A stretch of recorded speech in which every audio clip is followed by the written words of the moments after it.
Family's boyfriend accuses me of having a crush on him, causing tension and confusion at a family gathering. Let's call my sister Diana and her boyfriend Mike. I'm the youngest of my 3 siblings, Diana, and my brother, who we'll call Carlos. I came out as gay when I was 14, and my immediate family, my parents and siblings, were all supportive.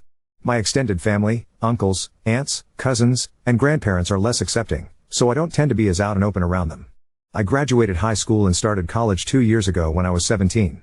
I go to the same college that my sister is doing grad school at, and to save costs, I've been staying with her and her then fiancé at their apartment.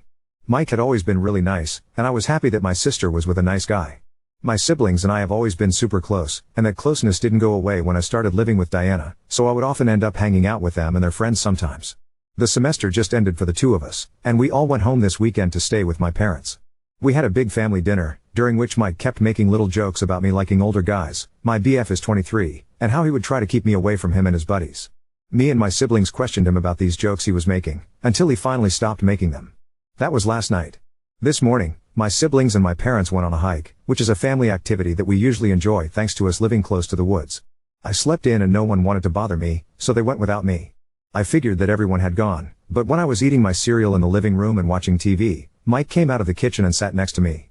I was surprised to see him, as I figured that he would have gone on the hike, but I guess not. He started by apologizing for making fun of me, and then said that it was just a nervous tic of his when he didn't want to talk about something serious.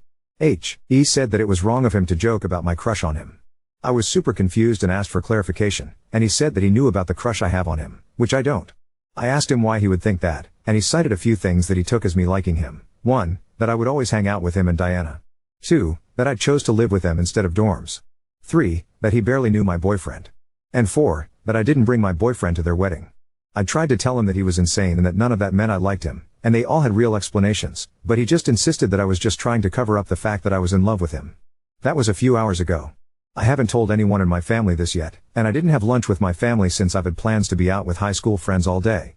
Update 1. I spent the night at my friend's house last night. This was planned before any of this.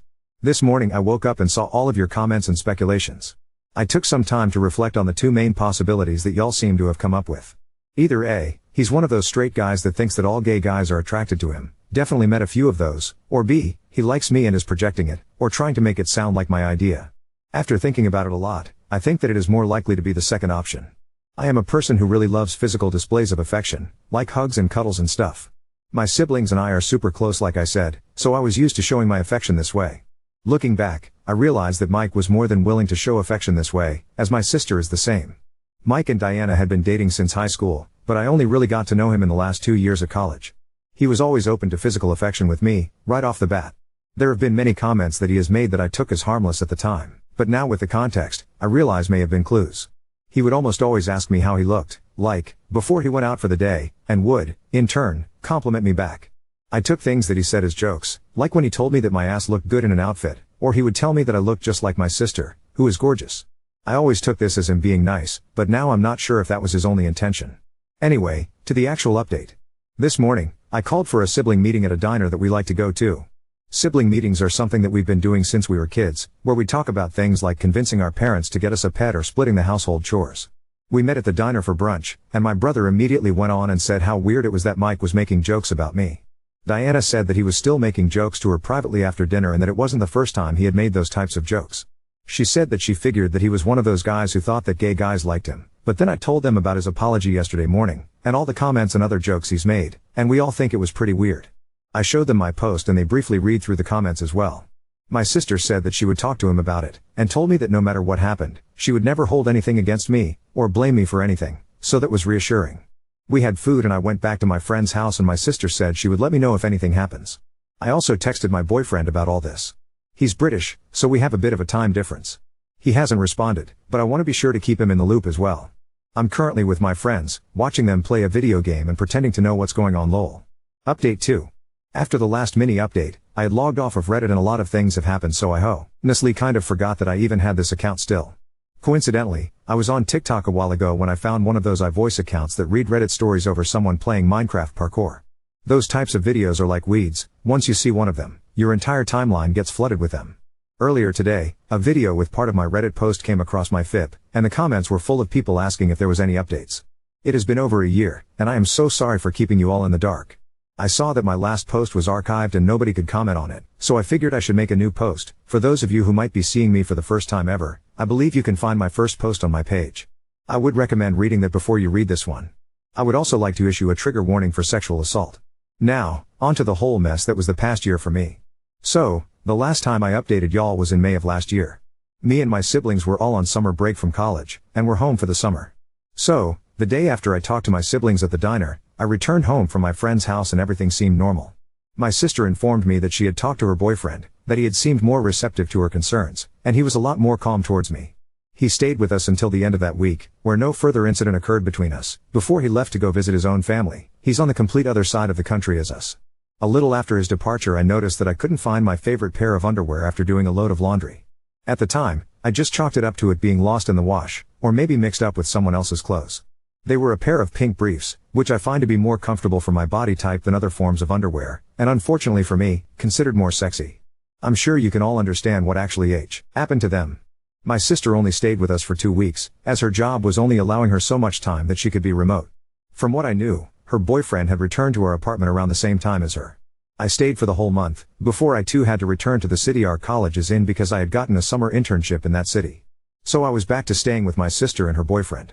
A few weeks into that, my sister was out for the night because of her friend's bachelorette party, and her boyfriend was out at a bar with his friends, which left me alone in the apartment for the night. I had a movie night, and went to bed early. I awoke in the middle of the night to my sister's boyfriend in my bed, touching me. When he noticed I was awake, he held me down and assaulted me. The whole time he was doing it, he was threatening my and my sister's lives, saying that if I told her, or anyone, he would kill both of us. My sister ended up staying the night at her friend's place, and her boyfriend assaulted me 2 more times before she came home. I was pretty broken by that point, and his threats against our lives were ringing in my ears all the time. This cycle continued, where my sister's boyfriend would act withdrawn from me when around others, especially my sister, then assault me whenever he could, threatening both of our lives if I ever spoke up. It's such a difficult thing to describe. The rational part of your brain tells you that it is just a manipulation tactic, that he was lying, and that I needed to speak up, but the irrational part of my brain was so scared. I don't know if that makes sense to you all. Maybe those of you who have been through a similar situation as me might understand it. I also began to change, my usually happy and bubbly personality changing to a more withdrawn, moody, almost depressed one. I took to wearing less revealing clothes, especially at home. Think from tank tops and booty shorts to t-shirts and pants. A reminder that this was happening in summer, so my previous wardrobe was better for the weather. About 3 months later, in September, when I was back to school and done with the summer internship, my sister was doing laundry one day, and decided to surprise me by doing mine too, because she is a sweetheart like that. She also decided to wash my sheets for me, and that's when she saw that there were bloodstains on my sheets. This immediately raised concerns with her. So that day, when I came home from campus, I found my sister on the couch, with a sheet next to her. She tentatively asked me if I had been self-harming, as she herself had been through that struggle. She has scars on her thighs from doing it. She told me that my recent change of mood, and the fact that I had changed my wardrobe to be more covered up, especially my legs, had her worried. I told her I was not, but could offer no explanation as to why the sheets were bloody. It was then that I broke down and had a huge panic attack. My sister tried to calm me down at first, but when that didn't help, and I was still struggling, she decided to take me to the ER. The attack lasted for about 45 minutes, only going away when they gave me some sort of medication to help me calm down. Apologies, my memories from this particular part are a little spotty. Once I calmed down, I was allowed to stay in the hospital room for a little bit, and when it was eventually me and my sister, where I confessed it all to her. She was extremely comforting, and asked me when the last time he had assaulted me was.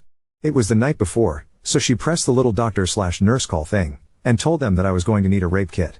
For those of you who want the specifics of that process, please Google it. After that, I just wanted to go home. My sister took me, and left me in her car at first, then came out and ensured that her boyfriend was not there yet. She texted him and told him to not come home, as the 2 of us were really sick and we did not want to infect him.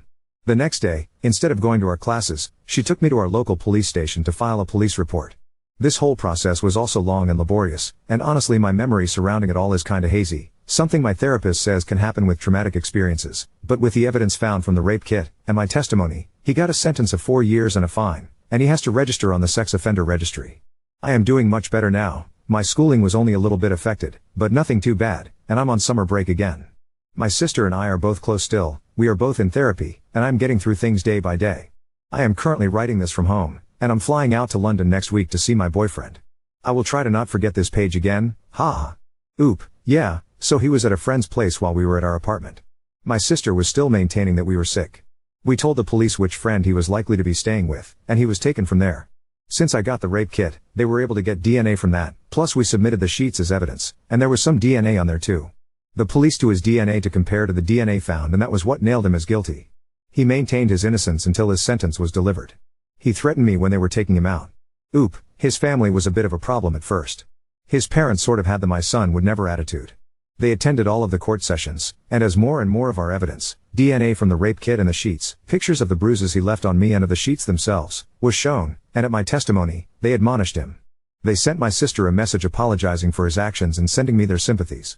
He has a sister from what I know, but I haven't seen her. She might be estranged or have little contact said on what my sister has told me.